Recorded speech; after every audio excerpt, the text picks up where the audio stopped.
हुआ। और जैसा कि विदित है कि हम लोग एक दोहा कम से कम तैयार करके याद करते हैं, तो हमारा अभियान केवल है घर घर में राम मन मन में राम कैसे होगा, जब हम लोग भगवान का ध्यान करेंगे। और ये निमित्त मात्र हमने एक समय निश्चित किया है, इसी सहारे हम भी भगवान में अपना समय दे लेते हैं।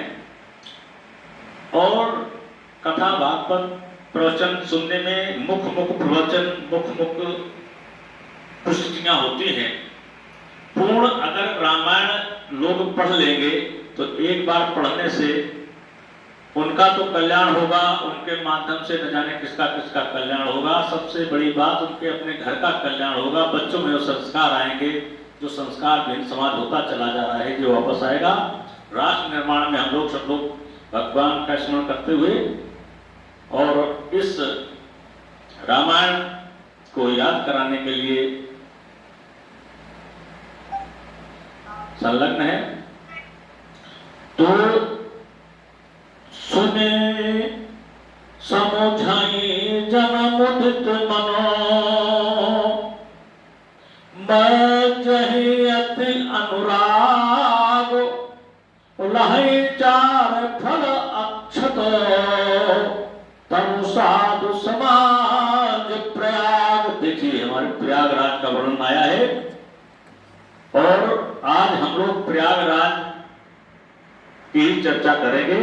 हमारे बाबा तुलसीदास जी ने बालकांड का दोहा नंबर 2 में प्रभाव बताया है। सुन समझे जन मुदित मन, जो इसके प्रभाव को, जो कल्याण को, जिन सब चीजों को समझते हैं, वो विशेष अनुराग रखते हैं। और उस अनुराग से, एक अनुराग और ऐसे ध्यान करना दोनों मंत्र है। अनुराग का मतलब प्रेम, स्नेह, अपनेपन से होता है। जब हम प्रयागराज तीर्थ को याद करते हैं तो 4 प्रकार के पदार्थ हमको अपने आप प्राप्त हो जाते हैं। धर्म, अर्थ, काम, मोक्ष केवल याद करने से प्राप्त होते हैं। इतना महत्व बताया हमारे बाबा तुलसीदास जी ने। मज्जहि फल देखिए तत्काला, और देखें मज्जह कितना प्रभाव बताया है, महत्व बताया है। जैसे ही हम मज्जन करते हैं यानी स्नान करते हैं, मज्जन का मतलब होता है स्नान से, मज्जन का मतलब मंजन से नहीं, स्नान से। मज्जन फल देखिए तत्काला, पेठी का मतलब देखने से होता है। जैसे ही हम स्नान करते हैं तत्काल प्रभाव प्राप्त हो जाता है, उस तीर्थराज प्रयाग का प्रभाव दिखाई देने लगता है। इस प्रकार का प्रभाव है, बताया है। काक हो ये पिक, जो कौवे हैं वो कोयल हो जाते हैं, इतना प्रभाव बताया हमारे प्रयागराज तीर्थ का। और बकहु मराला, बकहु कहते हैं बगुला को, मराला कहते हैं हंस को। बगुले की स्थिति बिल्कुल हंस के समान हो जाती है। कितना बढ़िया हमारे बाबा तुलसीदास ने लिखा है। मज्जन फल देखिए तत्काला, कुछ समय नहीं लगता, तत्काल प्रभाव होता है। काक हो ये पिके बकहु मराला, सुने आचरज, ऐसे बड़ा लोग आचरण होगा, ऐसे कैसे कौवा कोयल कैसे हो जाता है और बगुला हंस कैसे हो जाता है। फिर हमारे तुलसीदास जी बाबा ने कहा है, सुने आचरण करे जन कोई, ये आचरण करेगा, हर व्यक्ति करेगा। जन कोई का शब्द आया है, कोई भी ये प्रश्न लगाएगा ऐसा संभव नहीं है। तो आगे समझाया है, सत्संगत महिमा नहीं कोई, ये सत्संग का प्रभाव है। जो हम आप सब सत्संग करते हैं, ये इसका प्रभाव है, ये सब संभव है। यदि सत्संगी व्यक्ति है, वो हमारे प्रयागराज में स्नान करता है, तो उसे ये सारे फल तत्काल प्रभाव से प्राप्त हो जाते हैं। आगे और बताया है कि हमारे वाल्मीकि जी ने वाल्मीकि नारद घट जोनी, घट जोनी हमारे अगस्त जी को कहा गया है। वाल्मीकि, नारद और अगस्त जी ने भी निज निज मुख ने कही निज होनी, तो मैं तुमको बता रहा हूं, हमारे वाल्मीकि जी ने, नारद जी ने और अगस्त जी ने, खंड जोनी अगस्त जी को कहते हैं, इन्होंने अपने मुख से कई प्रकार से वर्णन किया है, इसके महत्व को बताया है। और कैसा बताया है? जल चर थल चर नभ चर नाना, चाहे जल में प्राणी रहने वाला हो, थल में रहने वाला हो, नभ में रहने वाला हो, सबके लिए उन्होंने बताया है। जे जड़ चेतन, जड़ और चेतन को भी बताया है, चाहे वो जड़ हो चाहे चेतन हो। जीव जहाना, उस जीव को चाहे जहाज में हो, जड़ हो, चेतन हो, नभ में निवास करता हो, जल में निवास करता हो, थल में निवास करता हो, सबके लिए उन्होंने बताया है। इस जगत में कोई भी हो, सबके लिए सत्संग की महिमा बताई है और सबको ये फल प्राप्त होते हैं। ऐसा हमारे वाल्मीकि जी ने, हमारे नारद जी ने और हमारे अगस्त जी ने अपने मुख से कई प्रकार से वर्णन किया है। और भी आगे बताया है कि मत की रत गत भूति भलाई, और जब जेहि जतन जहां जेहि पाई। मति और कीरत, अपने मन बुद्धि से कीरत के लिए, दूसरों को भलाई करने के लिए कैसे भी कोई भी यत्न करे। जैसे हम सब लोग इकट्ठा होते हैं कि भगवान राम के रामचरितमानस को याद करें, इसी बहाने हम सब लोग पढ़ लेंगे। ऐसे सुख के लिए कोई भी यत्न हम लोग करते हैं, ये मन बुद्धि की बात है। तो कोई भी उपाय करें, उसके लिए उन्होंने बताया है। मत कीरत गत भूति भलाई, और जब जेहि जतन जहां जेहि पाई, जैसे भी जतन हो भलाई के कार्य करना चाहिए। सो जानव सत्संग प्रभाव, जो सत्संग के प्रभाव को जानता है वो सब ऐसे कार्य करता है। जो सत्संग के प्रभाव नहीं जानता है वो नहीं करता है। वो कहूं वेद न आन उपाय, ये सत्संग ही ऐसा उपाय है। ये सारे लोग में, वेद में सत्संग से बड़ा कोई उपाय नहीं बताया गया है। और भी आगे समझाया है। बिनो सत्संग विवेक न होई, बिना सत्संग के विवेक नहीं होता है। शिक्षा से, दीक्षा से, विषयागत तो ज्ञान प्राप्त होता है। जिस सब्जेक्ट से आप जो शिक्षा प्राप्त करेंगे, जिस टेक्नोलॉजी से आप ट्रेनिंग करेंगे, डिप्लोमा लेंगे, वो ज्ञान तो प्राप्त होगा, लेकिन विवेक प्राप्त नहीं हो सकता है। विवेक का मतलब होता है सार्वभौमिक, अपने जीवन में हम क्या करें, कैसे मेरा समाज में, कैसे मेरा अपने परिवार में, कैसा हमारे रिश्ते नातेदारों में हमारा कैसे अच्छे से अच्छा जीवन यापन हो, जीवन जीने की कला कैसे प्राप्त हो, क्या आय के साधन बनाए, क्या समाज के लिए व्यवस्था बनाए, ये सब विवेक से प्राप्त होता है। और विवेक इस शिक्षा से नहीं मिलती है जो कॉलेज में, स्कूल में लोग शिक्षा प्राप्त करते हैं। ये जो विषयागत शिक्षा है, संबंधित विषय की शिक्षा है। विवेक तो सत्संग से ही प्राप्त होता है। ऋषि मुनि सब सत करहि सत्संगा, सारे ऋषि मुनि सत्संग क्यों करते हैं? केवल विवेक के लिए करते हैं। राम कृपा बिनु सुलभ न सोई, और भी बढ़िया बताया गया है कि यह सत्संग सबके बस का नहीं है। सबको यह सत्संग नहीं मिल सकता है जब तक उन पर भगवान राम की कृपा नहीं होती है। हरि कृपा होगी तभी सत्संग प्राप्त होगा है। बिनु सत्संग विवेक न होई, सत्संग के बिना विवेक नहीं होता है। और विवेक तभी होता है जब प्रभु की कृपा होती है। जब तक प्रभु की कृपा नहीं होती है तब तक वो सत्संग नहीं मिलता है। सत्संग मुद मंगल मूला, सोई फल सिद्ध सब साधन फूला। मूला, सत्संग एक मूल है, जड़ है, और उसके साथ जितने साधन है, कथा, भागवत, पूजन, पाठ, लोगों से मिलना जुलना, शादी ब्याह, घर गृहस्थी के सारे कार्य, ये जीवन से जुड़े हैं, ये सबको फल बताया गया है। सत्संग मुद मंगल मूला, सुख का साधन है वो सत्संग। जितना सत्संग में सुख आनंद प्राप्त होता है, भगवत भक्ति प्राप्त होती है, किसी संसाधन प्राप्त नहीं होती। और सुख जितने भी सुख हैं, बच्चों का सुख, पत्नी का सुख, परिवार का सुख, पड़ोसियों का सुख, धन धान से संपन्नता का सुख, पूजन पाठ का सुख, जितने भी सुख हैं, सत्संग को मूल बताया। सारे सुखों को सोई फल सिद्ध सब साधन फूला फूल बताया है। ये सब सत्संग रूपी जड़ के तख्त में लगे हुए सारे संसार के सुख फल है, फूल है। तो फूल तभी लगेंगे जब जड़ आपके पास होगी। जड़ तभी होगी जब सत्संग होगा, और सत्संग तब होगा जब प्रभु की कृपा होगी। बिना कृपा के सत्संग नहीं होता। बिनो सत्संग विवेक न होई, बिना सत्संग के विवेक नहीं होता। राम कृपा बिनो सुलभ न सोई, बिना राम की कृपा के सत्संग नहीं होता।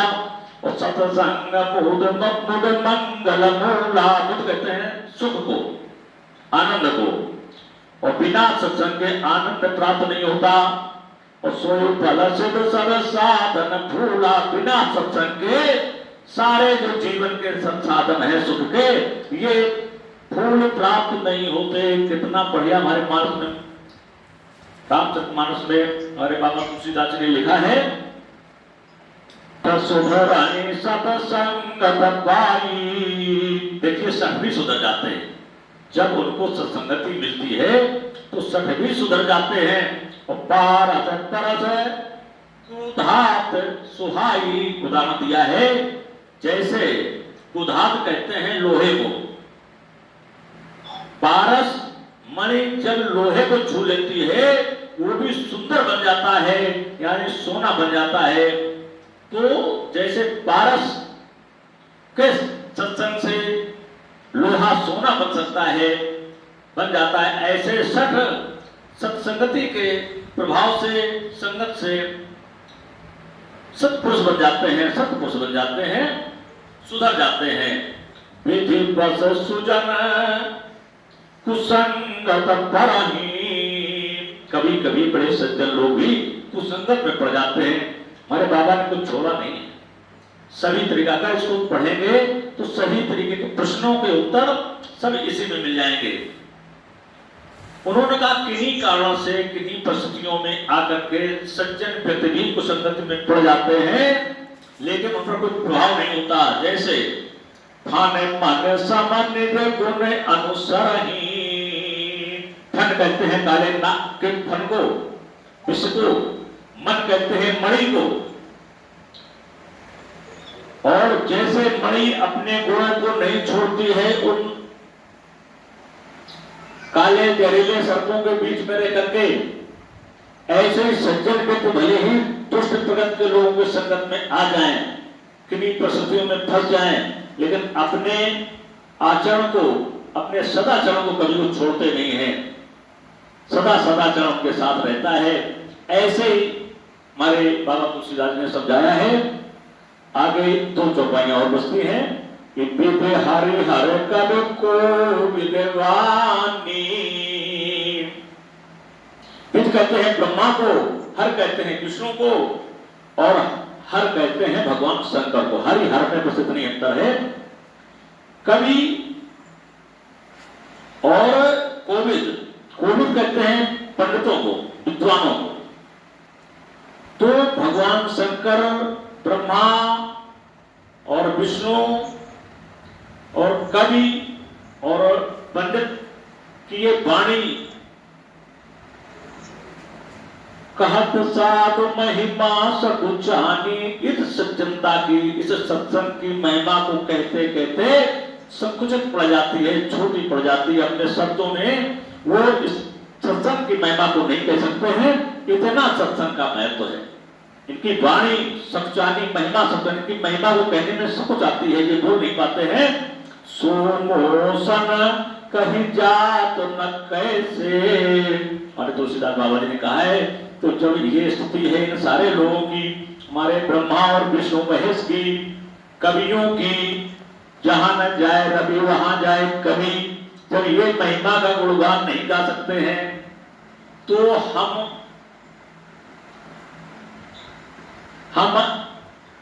सोमो सम कही जात न कैसे, तो हम कैसे इतनी पुराण बात को गा सकते हैं। ये हमारे बाबा तुलसीदास जी का कहना है। साक बनिक मन गुण गण जैसे, जैसे साक बनिक, साक माने सब्जी बेचने वाला, जैसे सब्जी बेचने वाला सब्जी के अलावा और किसी के गुणों को नहीं जानता। मणि गुण गण जैसे, जैसे मणियों की, मणि की गुणवत्ता को हमारा सब्जी बेचने वाला नहीं बता सकता है, ऐसे ही हम इन ब्रह्मा विष्णु महेश पंडितों के जो इस सत्संग की महिमा को नहीं बता सकते हैं, इनके भी शब्द कम पड़ जाते हैं, तो हम भला कैसे बता सकते हैं। उदाहरण दिया है कि मैं एक सब्जी वाला जो सब्जी के अलावा ज्यादा कुछ गुणवत्ता नहीं जानता, तो हम मणि की गुणवत्ता कैसे बता सकते हैं। यानी भगवान राम की चर्चा, भगवान राम के महत्व को, इस सत्संग के महत्व को कैसे बता सकते हैं, ये हमारे तुलसीदास बाबा जी ने कहा है। और बड़ा ही एक प्रसंग इसी से जुड़ा है, सत्संग से, कि सत्संग के प्रभाव से एक बार ब्रह्मा जी ने कहा कि हम यज्ञ करेंगे, और यज्ञ कहां करेंगे, जहां ये मेरा पुष्प चला जाए। एक केतकी का पुष्प लिया, बहुत बढ़िया प्रसंग है, मैं सुनाने जा रहा हूं। जो केतकी का पुष्प कभी भगवान के पूजन में चढ़ाया नहीं जाता, ब्रह्मा का कहीं पूजन किया नहीं जाता। ये दोनों बड़ी महत्वपूर्ण दो उसमें कथाएं आती हैं, छोटी छोटी सी। तो ब्रह्मा जी को सत्संग के प्रभाव से ऐसा लगा कि मैं भी यज्ञ करूं, और केतकी के पुष्प यज्ञ कहां करूं, यज्ञ की तो बात आ गई, लेकिन यज्ञ कहां करूं, तो यज्ञ करने के लिए उन्होंने केतकी के पुष्प को छोड़ा, और केतकी का पुष्प रेगिस्तान में जाकर के, जहां पुष्कर मंदिर है, वहां उस स्थान पर गिरा। जब गिरा, भगवान ब्रह्मा ने यज्ञ की तैयारी कर दी। ब्रह्मा की पत्नी थी सावित्री। सावित्री पत्नी की गांठ जोड़ करके यज्ञ होता है, और पत्नी थी नहीं, पत्नी को आने में विलंब हो गया, तो हमारे ब्रह्मा जी ने जल्दीबाजी में क्या किया, जो हमारी गायत्री थी, वेद गायत्री माता से विवाह कर लिया, और वेद माता गायत्री को साथ में बिठा कर यज्ञ प्रारंभ कर दिया। और जैसे यज्ञ प्रारंभ हुआ, सावित्री जी आ गई, और जब सावित्री जी आ गई, तो कोई पत्नी अपने पति को दूसरे के साथ देख ले, तो स्थिति तो समझे ही नहीं होंगे सारे लोग। तुरंत ही क्रोध में आकर के श्राप दे दिया। जब श्राप दे दिया कि ब्रह्मा कहीं पूजनी नहीं होंगे, सर्वत्र किसी स्थान की पूजा नहीं होगी, ये तो बड़ा व्यभिचारी निकला।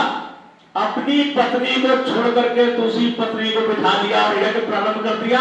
इसको जरा सा समय का इंतजार नहीं किया, पत्नी को आमंत्रित किया और पत्नी को यज्ञ में सम्मिलित नहीं किया।